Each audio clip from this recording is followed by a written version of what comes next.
Good evening, ladies and gentlemen. I hope you guys are good. I hope you're having a beautiful trading week. We are off to a good start. Oh, by the way, don't forget to like and subscribe. Click the subscribe button. Yes, yes, yes. Welcome to another edition of our market analysis, right? So yeah, today or this week rather, we're gonna have a lot of eventful week. We're gonna have an eventful week. As you can see, the week started off on a rather slow pace. If you look at the market hasn't really settled after last week's NFP, and the market hasn't really taken a direction of some sort. It doesn't really taken any direction. Today being a Monday, it also means the market is just bumping up and down in one area. As you can see on Wednesday, our Monday doesn't really have much.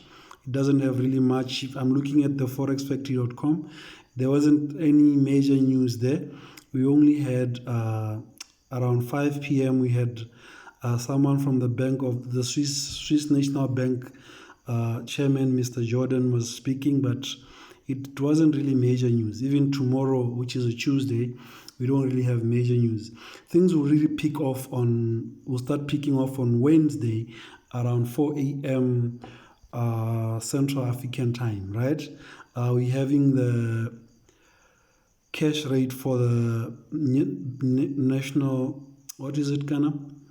The Reserve Bank of New Zealand, right? So yeah, I'm sure we're gonna start seeing some movements on the NZD there on NZD pairs like your NZD USD, your NZD CAD, your NZD CHF, AUD NZD, and so on and so forth. GBP NZD, right? That's where the Reserve Bank of New Zealand is going to be deciding on the cash rate for New Zealand, right? So I don't see them increasing the increasing or decreasing the official cash rate. This is like the interest rate. I see them leaving it at 5.5 for some time because a lot of reserve banks around the world are waiting for the US to pull the trigger first, right? So as you can see, the Reserve Bank of New Zealand is gonna leave. I'm anticipating that they're gonna leave their rate at 5.5, which is gonna weaken the NZD, right? So if you have NZD USD, we're looking for a sell there. NZD CAD, we're looking for a sell because the NZD is gonna be weak due to the official release of their cash rate or the interest rate, right? And then the same day on Wednesday, we have the core CPI, which is going to be the CPI for the US. This is what the market is really waiting for. We're expecting a lot of volatility in the market there. We're expecting the CPI for the US to cool off. You know, we've been expecting it to go below to 0.3%, but as you can see, we're not sure what's going to happen, right? But as you can see, that's what we have on the news front. We also have the Canadian Bank also. They are also going to be releasing their cash rate or interest rate on the same day as the NZ and as the New Zealand Reserve Bank of New Zealand, right? So we have quite a lot of news there happening on the CAD. I mean, on the news front, like on the fundamental side of things. We also have FOMC minutes on Wednesday, so it's going to be an eventful week. And then Thursday, also, you can see we have the European Bank. They'll also be releasing the interest rate. So it's basically a week of interest rates, as you can see. And with that, we expect a lot of volatility in the market, right? So I don't expect any of these banks to increase their interest rates. But when you look at, for example, if you jump at the if you just jump at let me just do this quickly. If you jump at the USDX, which is the dollar index, you can see it's been somewhat kind of weak, which is contrary to what could have happened on Friday, because we're expecting a bullish move. We're expecting buys on the USDX, right? We're expecting buys since we had a positive NFP. We had a positive NFP, so we're expecting the dollar to rally, the dollar to have a lot of strength. So as you can see, the USDX for the past 4 or 5 hours, it has been rather on the back foot, and it was selling. So if you see this selling, if you see the USDX selling, what does that mean? It basically means that the dollar is getting weak against other currencies. So if you look at GBP USD, you are going to see a lot of buys there. So you see, there's a lot of buys on the on the GBP USD, on the Euro USD also. You can see it's pushing up. It's also been pushing up for some time there. I think the market only decided to move in the latter part of the day, which is the New York session, right? As you can see, around 3, that's when the market started to take a direction. Before that, the market was just bouncing up and down in one area, right? So sometimes it's important to wait for the right moment to pull the trigger.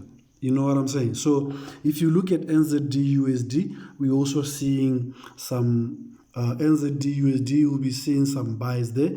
Or AUD USD, you can see it's also pushing up. And then anything that has USD as a base, or anything that has USD on the right side of it, like AUD USD, you can see the USD is on the right, it will be weak, and then that means the price is going to push up. So as you can see, AUD USD, we expect price to push up until that key level there of 0.66140. That's when we might see price starting to retrace, and we might see a bit of a pullback.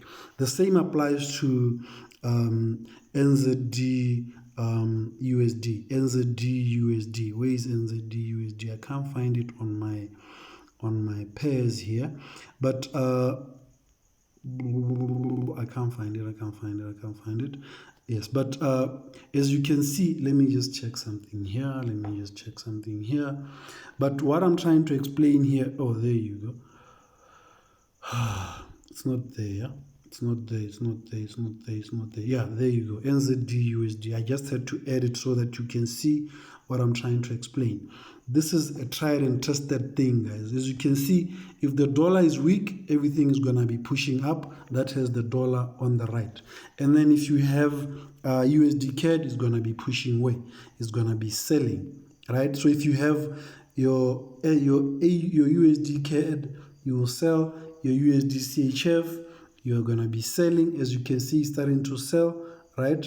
It pushed a bit down, and then it pushed a bit up. So we can see it's also on that level there. We can see there's a bit of that resistance at the top there, right? So we're expecting USD CHF to continue pushing a bit lower, but it's kind of tight. If you look at this, if you look at market structure, I don't see price coming all the way down now. It might try to play out a bit here, like play out a bit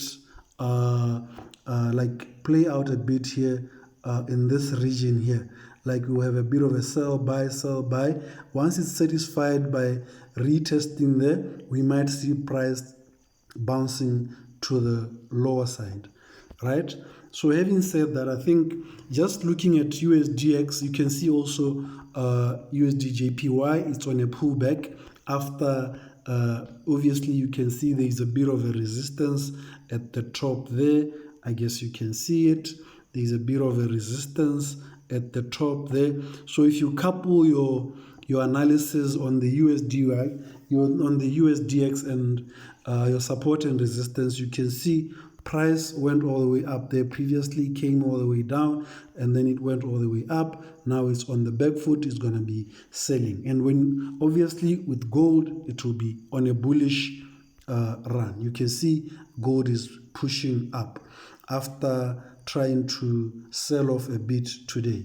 Right, so as you can see, gold is pushing up. Why? Because the dollar is weak. Why am I saying the dollar is weak? Because of our USDX or the US dollar index. So as you can see, the dollar is kind of weak now. It's gonna push down all the way to this level, and then when it reaches here, we expect price to do what? To bounce here and then maybe play out and start pushing a bit up. This might be tomorrow or sometime during the week, right? So yeah, in a nutshell, that's what we have in the markets today. I didn't want to make this video to be too long. I hope just by looking at the US dollar index, you are able to analyze other pairs and try to come up with yeah, I guess you understand what I'm trying to say. Come up with solid analysis. Thank you. See you next time.